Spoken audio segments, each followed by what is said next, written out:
Hi everybody, my name is Scott. I'm from Austin, Texas, and today I'm going to be showing you how to use compression on a drum track in Ableton Live 8.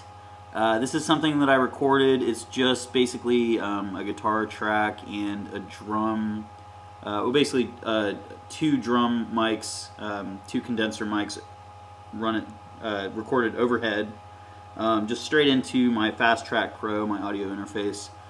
And yeah, so it's a work in progress, but let's hear it without any compression or anything on it, at least for a second, and then I'll throw some compression on it and we can talk about all the finer points of that.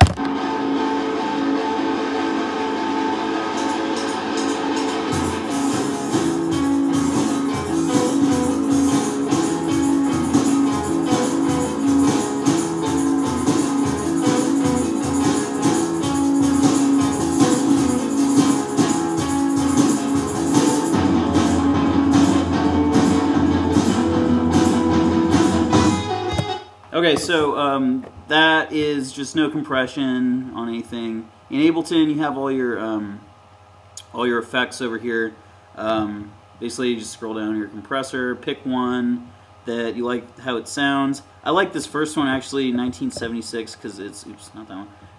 I like it because it's kind of vintagey sounding. I'm into that. So just drag that into my effects chain here, and it's pretty straightforward compressor. Here's how you set your envelope. I'm going to keep that on RMS. That's the root mean squared that Loudon was talking about, where the DAW basically squares essentially the sine wave above 0 so that it can read the envelope. Here's your threshold. That's how you set the point at which the compression actually kicks in. Here's the attack and release. The attack is going to be how quickly that compression kicks in after the transient.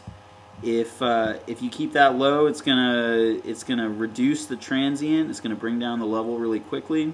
If you keep it high, it'll keep the transient in there, so you get that really punchy snare hit or whatever you're doing. The release is just the opposite. The release is how long it takes for the compression to bring it back up to that level. I'm going to keep that low so I get my drums really punchy. Here's the ratio. That's the amount of compression that is actually being put on the track for being able to hear it. I'm going to keep that really high. Loudon said anything above a ratio of 10 is really considered a limiter almost, but just for giggles here, we'll keep that really high so we can hear the difference. And here's the knee. That's how you control like the smoothness of the too much stuff running on my computer. All right. Also, here's your output. That's the output gain of the compression. So I'm gonna go ahead and run this track, play this track again, and we'll hear it with compression on it. And I'll switch back and forth so you can hear the difference.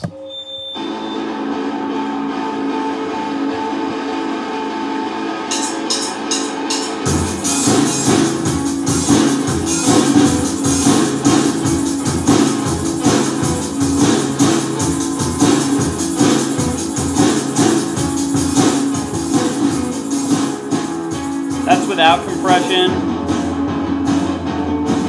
This is with it.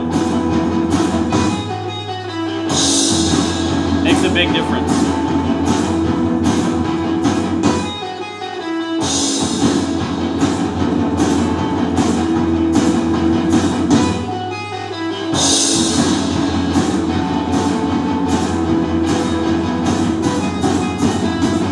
Here's also the gain reduction. That's basically telling you how much that compression is kicking in,